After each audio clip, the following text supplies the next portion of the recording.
Lalit, thank you so much for joining us on BW Wellbeing for our Wellbeing Wednesdays with Harbinder Narula. My first question to you is, how did your life change after retirement? You had a very active working career, but how did your life change post retirement, and what happened in your life that suddenly took you towards altering the choices you made in your lifestyle? And how did you transform your life? Well, okay, so after retirement, life did not change much. I mean, in the sense that diseases, first of all, I don't know the premise of your question. The diseases that I suffered are not because I retired and changed my lifestyle to a something. It was all happening while I was working. I mean, that's the point to understand, is the disease act happens on a continuum. I mean, something can happen. Somebody can suffer, maybe the death of a grown-up child or something, or a spouse. That can make things worse. But in my case, after I retired, I traveled a lot, and I decided to build my dream house from where I'm giving this interview. It took me, I took 5 years to design and build and furnish the house. I had 2 daughters. I got them married. So no, I mean, life was fine. I was having good time traveling and having fun. But then I told you that January 1st, 2013, my 2 daughters gave me a Christmas gift. One gave me an Apple TV $99 device that converts dumb TV to an intelligent TV. And second one gave a subscription to Netflix. And on January 1st, we asked them to set us up, and we watched a documentary. The documentary we first watched was called Happy. And that's another interesting story. It compares happiness level of people around the world, something that started about 2 decades ago by Professor Martin Seligman, who was president of American Institute of Psychology. And he said, we study all psychotic people. How come we don't study healthy people? And that is what led to this happiness survey, in which Denmark and Norway and Sweden and Iceland, they have been coming on the top 4. So that's the documentary we wanted to see. Somebody had suggested. But after seeing that documentary, in those days, there used to come 4 more lines that if you like this, you may like one of these. And there was Forks Over Knives. So that was just by chance that we came across that documentary. And then I changed my diet and lifestyle, and I felt a lot more energetic. I have a about 100-meter walkway from the main road, a driveway, and it is at a 10-12% gradient. And I could not walk up to my house. I would have to stop. While I was building the home in 2006, construction started, and I would stop at least once or twice to cover that distance. And then, the maximum I would walk was about 4 miles. And I would get tired walking 4 miles. And that is, I'm talking when I was 63. And then when I turned 70, I finished half marathon, which is 13.1 miles. And the thing to understand is that you do anti-age, you reverse your age. And in all likelihood, when I was 63, I was probably, my physiological age was probably 75. And I think within 5 years, I probably reversed my age by 20 years, if not more. I felt so energetic. I once you change, the human body was not designed to get tired in a day. You must understand that. We should be able to walk around and work for 12 hours, daytime hours, without feeling tired. So what? So if one. So Lalit, what did you change in yourself? Well, so okay. So what you do is very simple. I call it a 5 pillars of health. So number 1 pillar is food, and food is about half of your health is food alone. And in food, number 1, no animal food. So no eggs and no dairy. So we replace dairy with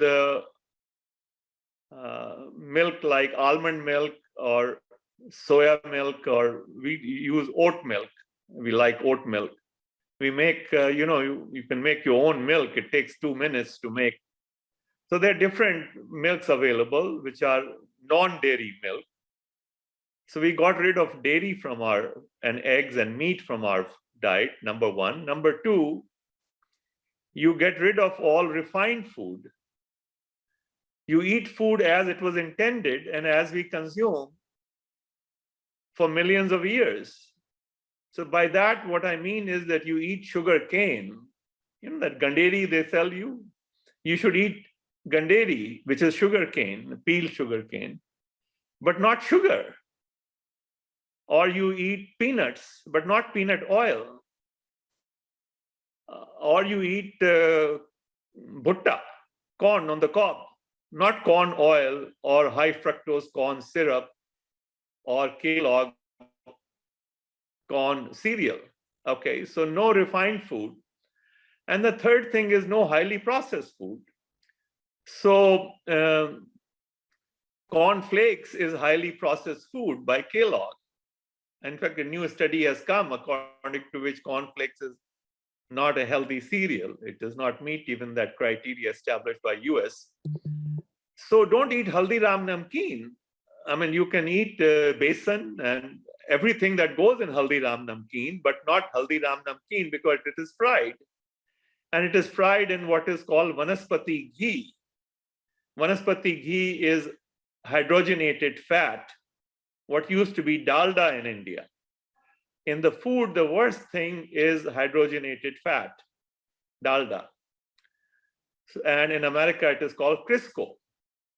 This Crisco was a company that used to make candles. To make candle, you have to hydrogenate vegetable oil so that it becomes solid at room temperature, and then you make candles with it. At the turn of the century, 120 years ago, when electricity had, electricity evolved 150 years ago, but when it became more commonplace, the candle business was overnight run down. And Crisco said what to do, but then they realized that heart disease was coming up, and they said, oh, we must create a vegetable shortening. And we should tell people that tallow and other animal fats are very unhealthy. So we must eat vegetable fat. And Crisco became the #1 selling brand, and dalda in India.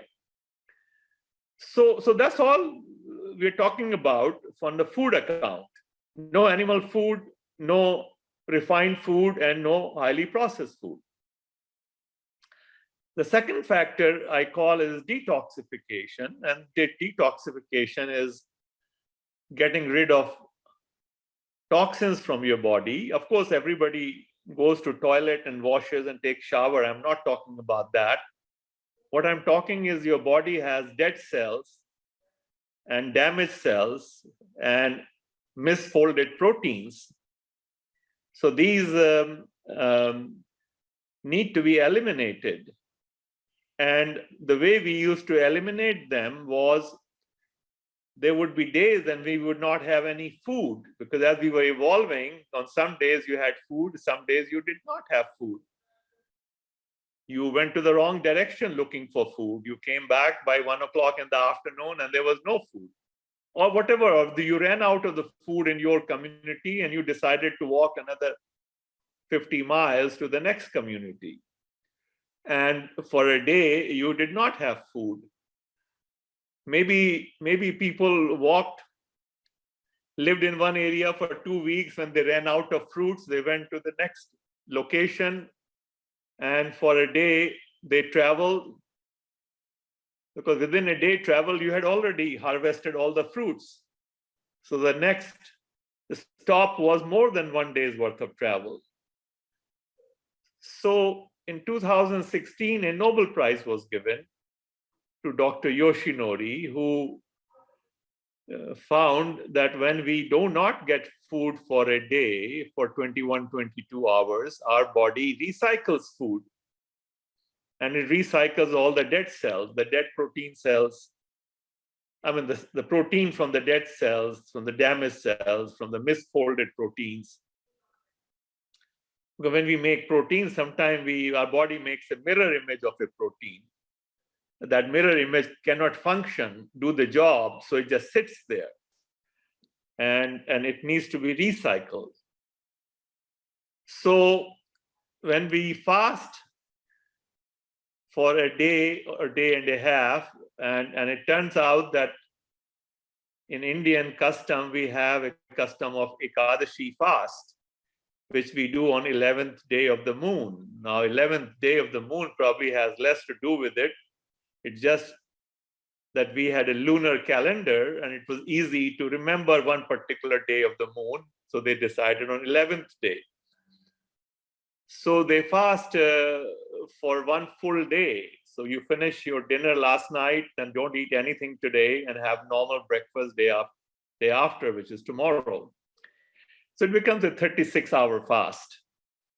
And that's what Dr. Yoshinori got Nobel Prize. And it tells you that your body then gets rid of your dead cells, so it rejuvenates itself. And you get younger because you then, after the day after the fast, you create new cells. And I mean, it's a long subject, but I think it'll suffice to say that. So I recommend that you do Ekadashi fast every 2 weeks. And then 2018, Nobel Prize was given to Dr. Honzo, who demonstrated that if you do once or twice a year a 10-day fast, for 10 days, you just take one meal a day, and that meal should be low in protein, then your body gets stressed, it doesn't have protein for 10 days. And in that situation, the body's cells become stronger for survival. Body sacrifices procreation for survival. Every cell in body has two functions. First, it needs to survive. That means it needs to absorb the nutrients and excrete the waste. And then second, it needs to have children. It needs to procreate. So it needs to have sex or procreation. But when there's shortage of food, we do not pay attention to sex. Our total attention is to survival. So sex takes a back seat. So similarly, when for 10 days, we are not getting enough food, procreation takes the back seat. And survival, so causes there's a term they call immunotherapy. Your immunity becomes very strong. So if you are a cancer patient undergoing chemotherapy, which kills your healthy cells also, along with the cancer cells, fasting like this makes your body cells stronger and they do not get killed in that large number. Similarly, when you're undergoing radiation, the radiation kills the cancer cells, but it also tends to kill your healthy cells. But when you do a fast, a 10-day fast or a fast and then this is identical to what in our cultural heritage has been Navratri fasting. So Dr. Honzo's recommendations map perfectly to Navratri fasting. So these are the two things I picked up very quickly because they match to what is in our culture. being practiced. And I think that is where I got a little edge over my American counterparts, the doctors that I was following, Dr. Caldwell Esselstyn or Dr. Colin Campbell or Dr. John McDougall. They were not so quick to adopt the fasting regimen. So that is, I call that the second pillar. So not only what you eat is important, also the fact that you do not eat on occasions is very important. The third pillar is what we call circadian rhythm. And a Nobel Prize was given in 2017. It just happens, it fell in my lap, 2016, 17, 18 Nobel Prizes. And you can guess that the whole field of physiology is now changing. And they're beginning to realize that we have gone in the wrong direction. Now for financial interest, somehow these Nobel Prizes were never publicized. And that's what I spent a whole week talking about, that the magazines don't cover such information. In fact, there is a planned effort to make sure that these do not get well known. See, nobody benefits when you don't eat. The food industry does not benefit. The doctors don't benefit because all of a sudden you are healing now. They don't want you to get healed. And the pharmaceutical industry does not benefit. So none of these three benefit.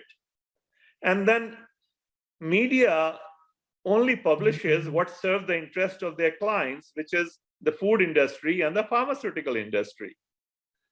So media is not going to do something to hurt their paymasters.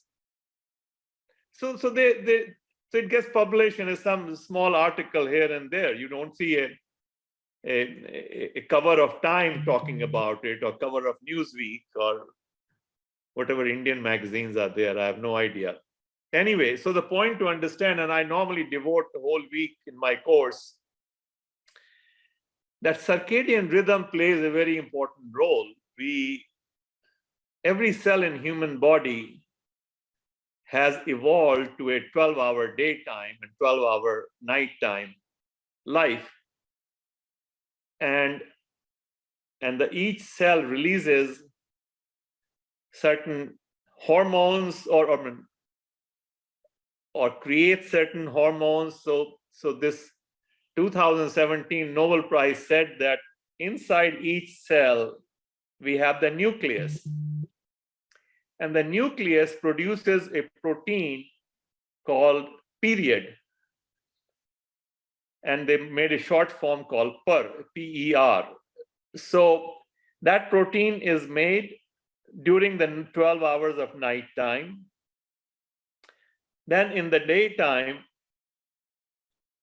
and that protein is being made in the nucleus and coming out into the cytoplasm of the cell. And during the daytime, which begins as soon as the sky turns blue in the morning, our cell begins to make a protein called timeless. And they named it TIM. So when TIM protein is made, TIM takes PER and goes back into the nucleus. It neutralizes. So all the PER that were made during 12 hours of nighttime, during 12 hours of daytime, they all get taken back. And that's how the day and night cycle runs. So in this field, of course, we have known about it for some time. The Nobel Prize got given, so it got more attention. But it perfectly matches to what we have a custom called Chauvihar, which is followed by Jaini people. And Jain people say that under Chauvihar guidelines, that you should not eat anything for 48 minutes after sunrise. And your first bite or cup of tea or whatever should be 48 minutes after sunrise. And your last bite should be 48 minutes before sunset. Okay. So that's 96 minutes less 12 hours. So when you subtract 96 minutes from 12 hours, you are left with 10 hour 24 minutes. So according to Chauvihar, you can consume your food in that 10 hour 24 minute window. Now, this has this 2016 Nobel Prize, and there's a work by an Indian scientist called Dr. Sachin Panda. Sachin Panda is affiliated with Salk Institute, which is part of University of California, San Diego, is all on circadian rhythm. And he has demonstrated that when we eat, and he calls it time-restricted feeding, TRF. So TRF and intermittent fasting are really same thing. So when we eat in a narrow eating window and when we fast for the remaining 14 to 16 hours,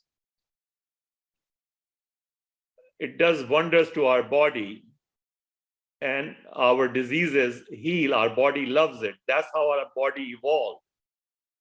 While we were evolving, we didn't have pantries full of food. We got up in the morning searching for food.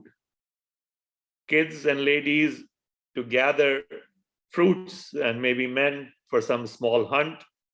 So we came back probably by 10, 11 o'clock and cooked our big meal and had supper, one big meal, and then a second small meal before it got dark. Obviously, nobody would like to do their washing of dishes in the dark or cooking food in the dark. Even when electricity, just before electricity was invented, people were using candles. The poor people were not using many candles. They didn't have that kind of money to burn oil. So they would finish their kitchen by the time before it got dark, which is, by the time sunset. So they would probably finish their meal before sunset and then do what we call chauka, washing of the dirty dishes and everything. By the time it got dark, and then they hung out in front of some fire they created or whatever for a few hours, and then went to sleep by 9 o'clock or 8:30. So this is how our body evolved. And so Dr. Sachin Panda has demonstrated that our eyes, the retina of our eyes, and this was done actually 20 years ago in 2002, we have a protein cell called melanopsin. And we have about 5,000 protein cells in each retina. And melanopsin cells are sensitive to blue light. So when the sky turns blue, and we used to sleep outside, as soon as the sky turned lighter and blue, the blue light hit our retina. And our retina is connected to hypothalamus. So hypothalamus gets this electrical signal that morning has broken. And we have a master gland in our hypothalamus called pituitary gland. Pituitary gland gives signal to all other glands to start their daily activity. And then the different glands work. So our adrenal glands release cortisol hormone in the morning. So around, of course, the timing will change depending upon the month of the year, but let's say at 6 o'clock, the sky turned blue, your hypothalamus and pituitary gland gives a signal, please release cortisol. Cortisol gets released. cortisol is a hormone that's a get up and go hormone. That's the one that you want to go out and do things. You want to go to gym, or go for a walk, go to the fields and start your farming or whatever. And cortisol remains high throughout the day. When the sky turns dark again, cortisol goes down. And there's a counteracting hormone called melatonin.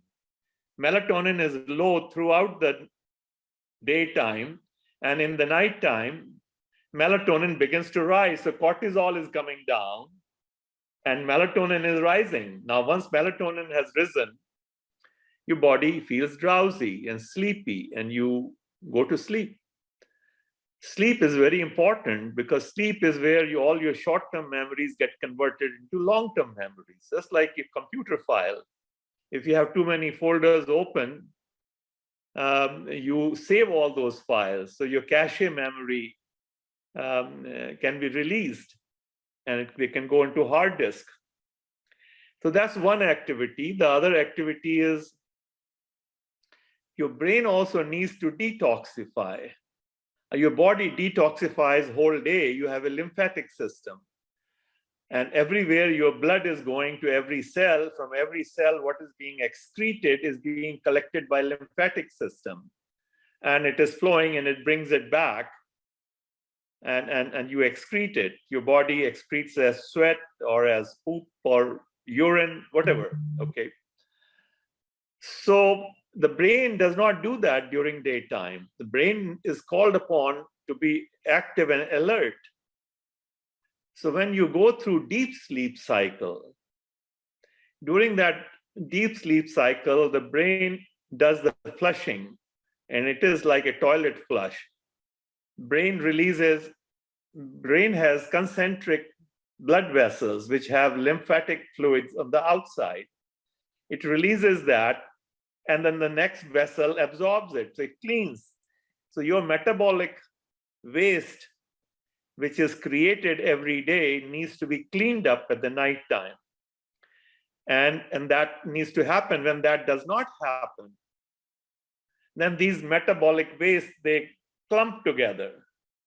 And then, like, known as beta amyloid. When beta amyloid, they clump together, they occupy a space which was meant for memory and disrupts memory. And that causes diseases like dementia and Alzheimer's and maybe Parkinson's, okay? So these are the problems which are being caused because our circadian rhythm is not in alignment.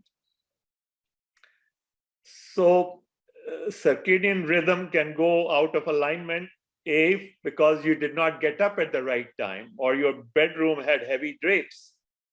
And instead of looking at the blue sky at 6 o'clock, you're looking at the blue sky at 8 o'clock. So your clock is already 2 hours slow. So all your blood cells will start releasing whatever job they were supposed to do, they're running 2 hours behind. Second thing that affects our circadian clock is food consumption. So when you consume food at night time, the body gets confused. It says, gee, I thought it was already dark and I was releasing melatonin and I was reducing cortisol, but this body is eating. Maybe I made a mistake. So it begins to rise cortisol again and lower melatonin again. So if you're having that party dinner at 11 o'clock, your cortisol is rising again and melatonin is going down. No wonder we have sleep issues. 70% of the people in civilized world have sleep problems. We just don't know them. Only when they become very acute, we become aware of them. Otherwise, most people are not aware of them. The third factor is the physical activity. So people go to gym at night because we have tube lights, we have gym is well lit, and they're doing weightlifting at 11 o'clock at night or 10 o'clock at night. The body gets confused. For weightlifting, you need cortisol, you don't need melatonin. Body says, gee, I was releasing melatonin, this guy is working out, pumping iron. I better bring that melatonin down and raise my cortisol. So these are the major factors which affect your circadian rhythm. The blue light And then the other problem is we watch TV, which emits blue light. We work on laptops or computers, which emit blue light. And we have cell phones, which emit blue light. So the blue light is hitting our retina, melanopsin cells, till 11 o'clock at night. So melatonin has not started going up. So these are many factors. That's why we recommend that you should have your mobile phone set up on a blue light filter. Your laptop and computers set up on blue light filter. And now they are changing the lighting, outdoor lighting all over the world. In Western countries, they have become aware of it. And they are changing them to lights which do not emit blue light. And it is going on. These are active projects happening. They're changing street lights in various parts in the Western countries. Anyway, so that was the third pillar of life, which is circadian rhythm. And once you align your circadian rhythm, half the problems go away, even if you have not changed your food habits. And that's what Dr. Sachin Panda has shown, that and then he did a major study, and then when half the people, about 5,000 people, when they were asked to finish dinner early and not watch TV and go to gym, their blood pressure came down, their blood sugar came down, their cholesterol came down. So almost 50% improvement in their health happened just because of circadian rhythm. So these three factors are very powerful. The fourth pillar is physical activity. And our body was designed to remain physically active because that lymphatic system does not have a pump. So your janitorial system can only function when you are physically mobile. We have lymph glands in underarms, and where our legs join our body. So the body needs to move during daytime for lymphatic system to work. Body also needs to move for our vertebrae to work. Otherwise, we develop backbone problems, and there are many backbone problems that they need to be active. And the intervertebrate disc only gets its nutrition. It does not have any blood vessels supplying it nutrition. It only gets its nutrition from the bone above and bone below through a process which is like a sponge movement. When you compress a sponge, it releases the fluid. When you expand the sponge, it absorbs the fluid from above and below. So when people don't walk enough, they develop, and then they have wrong posture issues, they develop backbone problems, which is very, very common, okay? So physical activity is very important. And then the last pillar is emotional and spiritual health. And they are very important because, we all know that laughter is the best medicine because we have stress in life. And the stress causes our body to suffer. And when you laugh, it reduces the stress. When you give unconditional love, if you have a child you are playing with or a pet dog, and you are loving, giving that pet dog and child love, it flushes your body with happiness hormones, and it improves health. It reduces stress. And then the last item I talk about is the spiritual health. The thing is, again, when you express gratitude, that expression of gratitude causes certain hormones to be released in your body, and they neutralize the stress, and they have a very positive impact on your health. So that you pray is very important. Who you pray to is irrelevant. It could be any person in your life, could be your great-grand uncle or your grandmother or your hockey coach or basketball coach. So if every day you would spend 10 minutes praying, and with a sense of gratitude. The tears need to roll down your eyes. It's very helpful. So these are what I call 5 pillars of health, and that is what one needs to practice. What I want to know is, what are you doing as LMK as an initiative? I know you have WhatsApp groups. How are you impacting lives on these WhatsApp groups? So I take a new group on the first of every month. About 6,000-7,000 people join. I mean, this is increased to 7,000.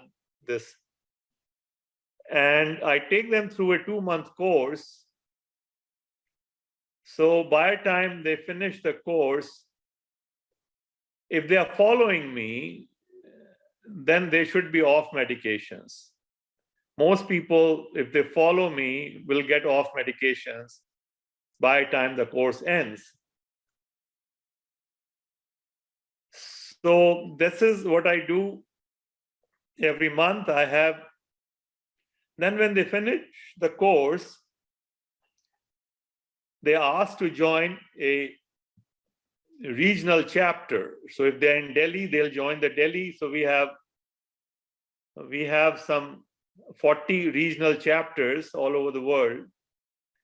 They join a regional group. That way they can ask questions, they can support each other, and share their experiences, share their testimonials and recipes. So this is one activity. The second activity is when I'm giving lectures, and when I'm in India or Singapore or Dubai, so my trip, I gave 55 lectures in the 7-week trip. And then the third thing I'm doing is I'm doing retreats, because one problem with this messaging is that people who do not implement them and only have theoretical knowledge, they feel there's apprehension. How can you cook without oil, and food will not taste good, and I can't live like that, and how can you live without milk in your tea? So we give them actual experience. When they experience it, they live for 5 days and they get their cup of tea and coffee and all the meals. They say, boy, I can do that. That's easy. So retreats help people overcome their apprehension and actually get a taste of it. And people see benefit. Their blood pressure goes down in 5 days and their blood sugar goes down. Thirdly, I'm trying to set up an institute in India to teach the teachers. And we are looking at either Hyderabad or Delhi. So how many lives have you already impacted? So we have about 75,000 people who have gone through the program, about 325 groups, plus others on, about 350 groups have been created, and they are living in about 46 different countries. Still, majority of them are Indians by origin, Indian diaspora, but there are some Europeans and Americans in this as well. So you are basically an engineer by training, and you worked on companies which are more on technology-based organizations, and now it's healthcare. How do people start following you and have that conviction on you so that they can take on this journey? Well, I mean, they all join me by word of mouth.